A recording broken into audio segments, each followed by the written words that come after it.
Assalamualaikum warahmatullahi wabarakatuh. Selamat datang kawan-kawan semua di channel Lapak Horor X Mbah Warmo. Dan di channel ini nanti Mbah Warmo yang akan bercerita. Jadi langsung aja, nggak usah pakai lama-lama. Monggo Mbah Warmo, waktu dan tempat dipersilahkan. Dulu waktu gue masih SMA, itu gue pernah secara nggak sengaja itu kenal sama seseorang ya, seorang cewek gitu, namanya tuh Ellie. Nah, kebetulan kita itu satu jurusan, sekolahnya gitu, satu jurusan, maksudnya satu jalur gitu ya. Dan waktu itu hampir setiap hari, selama beberapa bulan waktu itu tuh gue naik angkot gitu kan. Nah, di situ tuh gue sering melihat Ellie juga lagi nunggu gitu. Kita nggak sengaja gitu karena hampir setiap hari kita itu ketemu dan kita naik angkot yang sama, akhirnya kita pun kenal gitu. Kenal tanpa kenalan gitu kan. Ya, gue cuma tahu namanya tuh dari nama di baju sekolahnya itu, baju seradarnya gitu, dan sama dia juga ngeliat nama gue tuh dari situ juga gitu. Nah, akhirnya udah kita iseng-iseng gue manggil nama dia dan dia juga ternyata tahu nama gue gitu kan. Nah, udah akhirnya kita tuh jadi akrab gitu kan. Kita kenal. Nah, itu awal perkenalannya di situ. Sampai akhirnya udah singkat cerita gitu ya. Itu kita lulus ya. Gue sibuk dengan urusan gue. Si Ellie juga sibuk dengan urusan dia gitu. Nah, sampai suatu hari itu beberapa tahun yang lalu gitu ya. 3 atau 4 tahun yang lalu, atau 5 tahun yang lalu, gue lupa tepatnya. Gue tuh nggak sengaja ketemu sama dia gitu, di jalan gitu kan. Nah, dia itu sama suaminya. Udah ketemu gitu kan. Akhirnya kita sempat ngobrol sebentar, itu kita makan-makan. Nah, setelah itu dia ngajakin, udah yuk kita lanjut ngobrolnya di rumah aja gitu. Udah dia ngasih tahu alamatnya, akhirnya gue pun main ke sana. Nah, disitulah waktu itu tuh masih sore sekitar jam 4 gitu ya. Gue kesana sampai ngobrol itu sampai malam lah, sampai sekitar jam 9-an itu gue baru balik. Nah, di momen itu si Ellie itu sekarang udah jadi seorang bidan gitu ya. Dan dia itu cerita tentang salah satu pengalaman horor kayak gitu itu saat dia itu menjadi seorang bidan. Dia itu ditugasin ke suatu daerah gitu ya, suatu desa yang cukup jauh dari pusat kota gitu, di kota tetangga ya. Nah, dia ditugasin di sana itu selama beberapa bulan, kalau nggak salah itu sekitar 6 bulan. Dan jujur gue nggak tahu ya masalah kebidanan itu kayak gitu, programnya itu kayak gimana, dia ditugasinnya sama siapa, gue kurang tahu. Dia cuma bilang katanya dia mendapat tugas gitu ya untuk mengabdi ke sosial kayak gitu di desa itu gitu. Udah waktu itu dia berangkat dan pas itu tuh dia belum married ya, dia itu masih sendiri, boleh dibilang dia kayak baru lulus setahun 2 tahun lah, masih baru banget. Nah, dia akhirnya kesana gitu kan. Dan di sana itu dia katanya ngalamin sesuatu yang benar-benar di luar akal gitu ya. Sesuatu yang paling horor yang pernah dia alami itu sepanjang hidup dia gitu.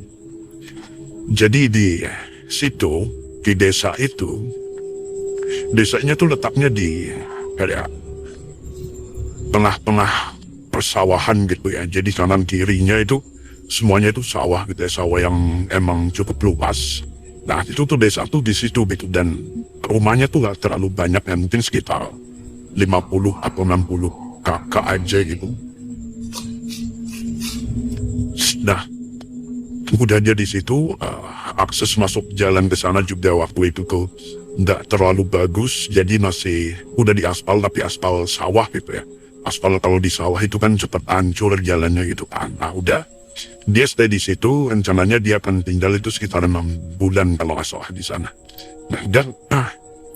Jadi di situ tuh dia pernah mengalami sesuatu ya.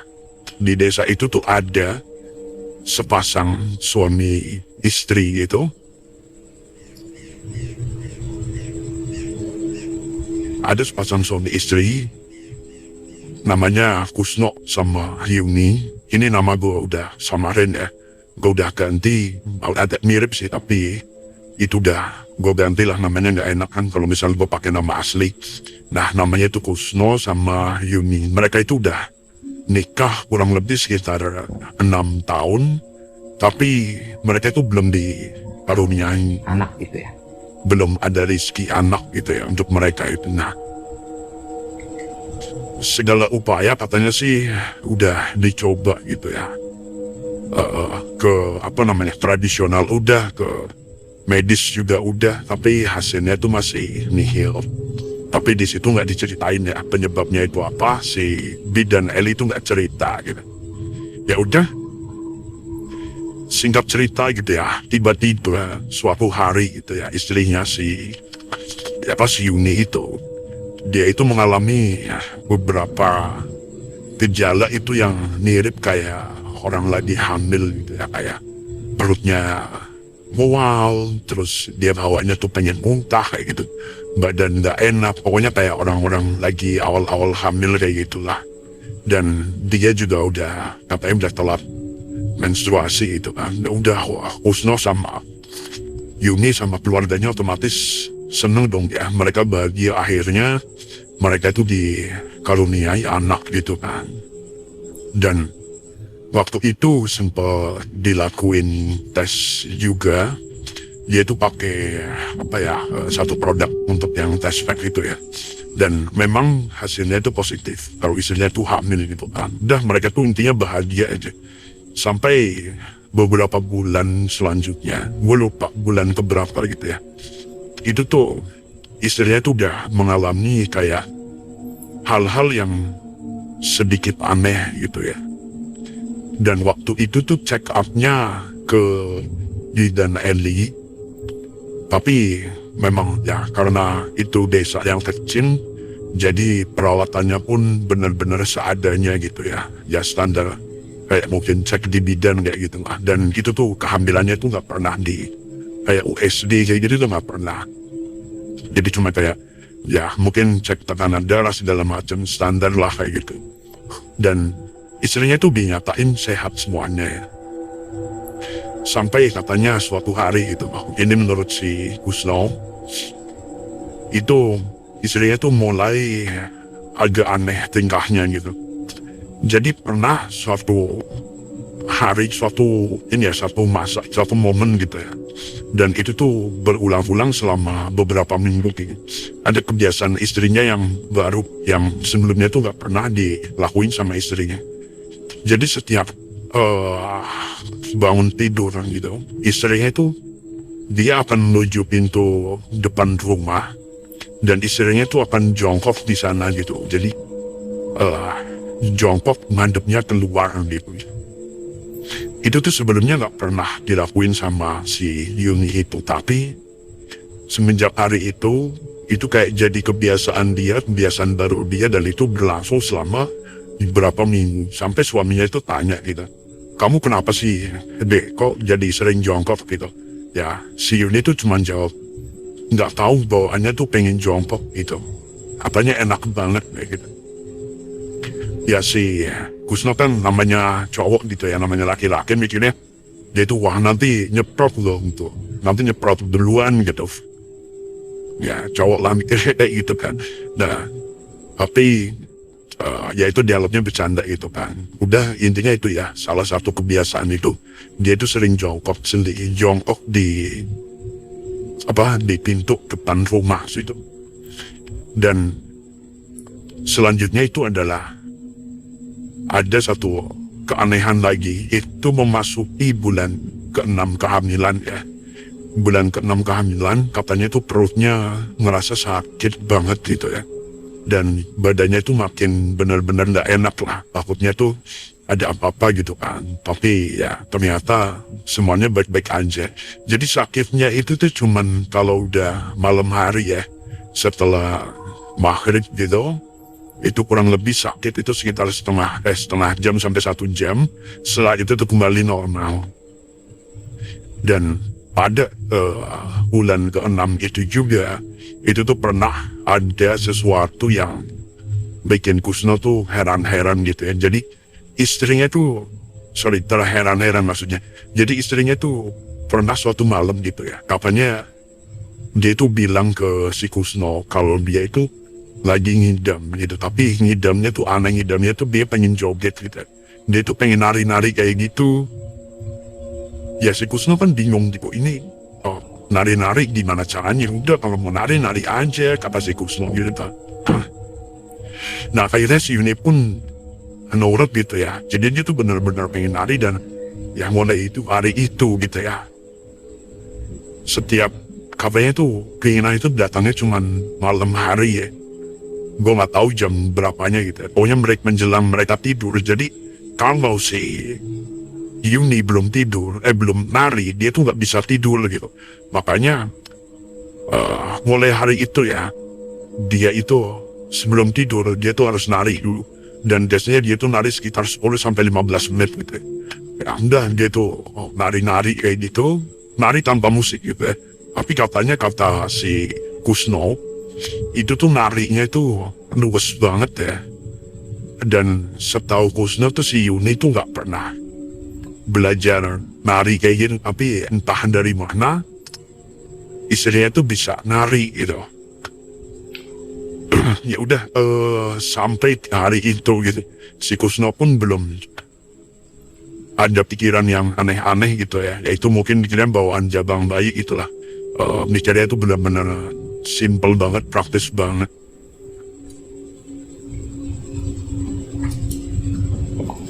Nah, udah kan, itu bulan ke-6 gitu ya, makin deket makin kesini itu makin banyak katanya tuh keanehan gitu.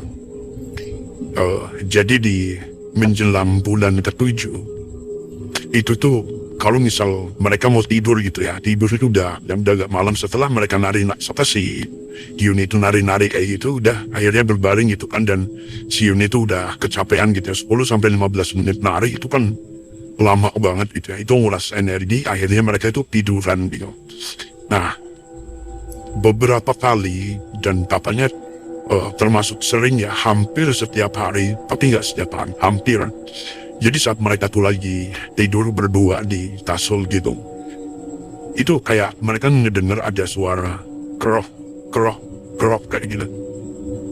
Dan suara itu tuh dari dalam perutnya istrinya, dari dalam perutnya si Yuni itu bunyi kroh. Itu tuh mirip kayak suara kodok kayak gitu. Nah, si Kusno masih positive thinking gitu ya. Dia pikirnya mungkin istrinya lapar kali, itu kayak bunyi perut gitu. Kalau bunyi perut kan gitu kan agak panjang ya. Kalau ini tuh cuma krok kayak gitu. Dan itu tuh berulang-ulang terus, krok selama beberapa menit gitu. Itu tuh kayak bunyi kodok tapi di dalam perut gitu. Jadi bunyinya tuh pelan gitu, tapi kalau digimein itu kedengeran gitu. Dan di kamar itu juga lumayan kedengeran, lumayan kenceng gitu. Tapi udah si Kusno nggak ambil pusing sampai akhirnya memasuki bulan ke-8 itu tuh makin menjadi-jadi gitu ya. Jadi kebiasaan istrinya itu makin aneh gitu ya. Selain itu tadi jongkok, terus suka nari-nari gitu. Yang terakhir itu tadi sering kedengeran bunyi krok kayak gitu kan. Nah, si Kusno tuh sempat mikir gitu ya, memang gini kok, dia cerita-cerita gitu kan sama tetangga, sama orang tuanya gitu ya, istrinya tuh kayak gini-gini. Dan mereka tuh berpikir gitu ya, kalau hal itu tuh sebenarnya nggak wajar gitu ya. Ya, hal itu tuh nggak wajar sebenarnya ya. Sampai akhirnya si orang tuanya Kusno, termasuk orang tuanya Yuni juga, itu nyuruh seseorang nyuruh si Kusno itu buat coba ditanyain ke Kiai Dahlan gitu ya. Kiai Dahlan itu ya kiai, tapi maksudnya bukan kiai yang pendakwah kayak itu enggak, tapi orang pinter lah kayak gitu. Nah, disuruh coba tanya ke Kiai Dahlan aja katanya. Ya udah, akhirnya Kusno pun nurut, dia pergi ke sana, terus diceritain lah semuanya gitu ya. Karena pas waktu itu si istrinya tuh mulai merasa kesakitan gitu ya.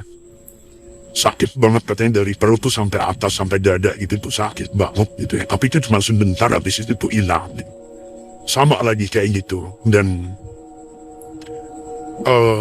ada sesuatu yang aneh di perut dia gitu ya. Itu tuh kan kalau misal orang hamil gitu kan, bayinya tuh nendang-nendang gitu kan. Nah, ini nendang-nendangnya tuh agak aneh gitu. Jadi nendang-nendangnya tuh kayak kaki, tapi banyak gitu. Bebarengan gitu, kadang ada sekali satu tendangan itu tuh ada 4 titik kayak gitu. Jadi itu aneh banget lah, berbejul-bejul kayak gitu lah, gimana istilahnya ya gue gak tahu. Ini kayak gitu, tung kayak gitu, dan itu aneh, dan itu bikin istrinya tuh kesakitan gitu.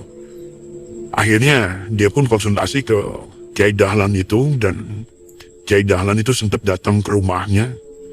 Kiai itu nggak megang Yuni sama sekali, jadi dia cuman kayak ngeliatin gitu ya, nerawang gitu kan. Terus si Kiai Dahlan tuh dengan tenang gitu, dia itu bilang, udah nggak apa-apa gitu, santai aja. Nah ternyata jawaban itu tuh cuman kayak buat nenangin istrinya doang. Setelah itu Kiai Dahlan tuh narik Kusno gitu ya, waktu mau balik itu kan. Katanya, saya mau ngomong gitu, nanti malam kalau kamu udah senang ke rumah ya gitu. Akhirnya malam itu juga si istrinya itu disuruh tidur di kamar orang tuanya. Mereka tuh masih ngikut sama orang tuanya ya, masih satu rumah gitu. Nah si Yuni itu disuruh tidur sama orang tuanya. Si Kusno itu pergi ke rumahnya Kiai Dahlan. Nah di situ si Kiai itu bilang, katanya, istri kamu tuh nggak wajar gitu.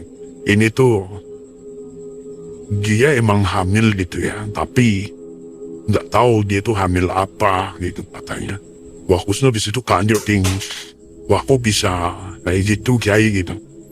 Ya saya juga nggak tahu gitu ya. Ini masih coba saya pelajari katanya. Sebenarnya apa yang terjadi gitu ya, dan apa sih itu di dalam di dalam perutnya si Yuni gitu. Udah nggak apa-apa, nanti insya Allah saya beresin semuanya ini. Ditunggu aja, ini kemungkinan lahirnya itu akan prematur. Sebelum 9 bulan, ini akan lahir. Sebentar lagi lah hitungan hari. Dan udah malam itu, Kusno pun balik gitu ya. Yang penting pesannya si Kiai Dahlan, jaga istrimu baik-baik, jangan pernah ditinggal kelamaan gitu ya. Ya udah, si Kusno nurut, akhirnya malam itu pun dia pulang pamit. Nah, keesokan harinya,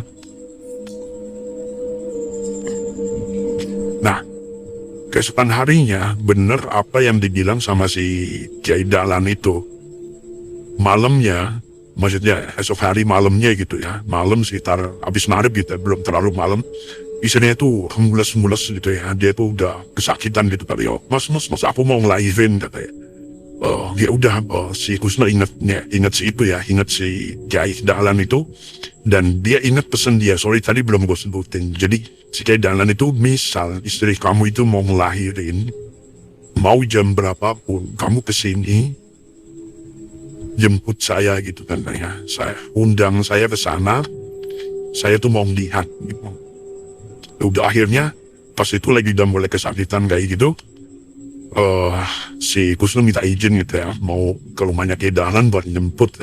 Ya udah dijemput, akhirnya Kiai Dahlan ke situ, bener aja. Waktu itu istrinya udah kondisinya di kamar ya, Kiai Dahlan tuh cuman di luarnya doang gitu Pak. Udah akhirnya kalau kata si Kiainya, itu udah nanti saya beresin di depan.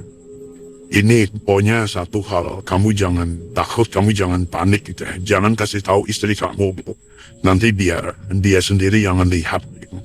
Nah, pas proses melahirkan itu, nah, dipanggil si Bidan Eli. Bidan Eli datang, dia yang menangani, yang membantu proses kelahiran itu. Makanya itu tadi si Bidan Eli itu benar-benar dia itu melihat ya, dia itu megang gitu ya. Jadi pas mau melahirkan itu tuh kayak suasananya tuh jadi mencekam banget ya, istilahnya itu kayak nggak wajar kayak orang mau ngelahirin gitu. Pertama dia itu kesakitan banget gitu ya, tapi menjelang itu tadi, gue gak tahu bukan berapa ya, tapi menjelang kelahiran itu, si Yuni itu istrinya Kusno itu cuman diem gitu, dia diem cuman melotot gitu ngeliat ke atas gitu, tapi dia tuh sambil ngeden gitu, kayak orang mau melahirkan, cuman dia nggak meringis, nggak merasa kesakitan, nggak apa. Udah, si Bidan Ali juga bingung kan, ini kenapa sih nggak Yuni gitu kok bisa setenang ini gitu kan. Dia heran, tapi ya ngelihat itunya itu udah benar-benar udah kayak siap kayak orang mau melahirkan gitu ya. Akhirnya setelah proses kayak namanya ya boleh dibilang singkat cerita, itu tuh mulai keluar gitu. Si Bidan Eli tuh kaget banget gitu ya, pas dia prod gitu ya keluar, dan Eli kaget banget gitu, astagfirullahaladzim gitu. Dia kaget melihat apa yang ada di tangan dia gitu ya. Ternyata yang lahir itu tuh bukan bayi.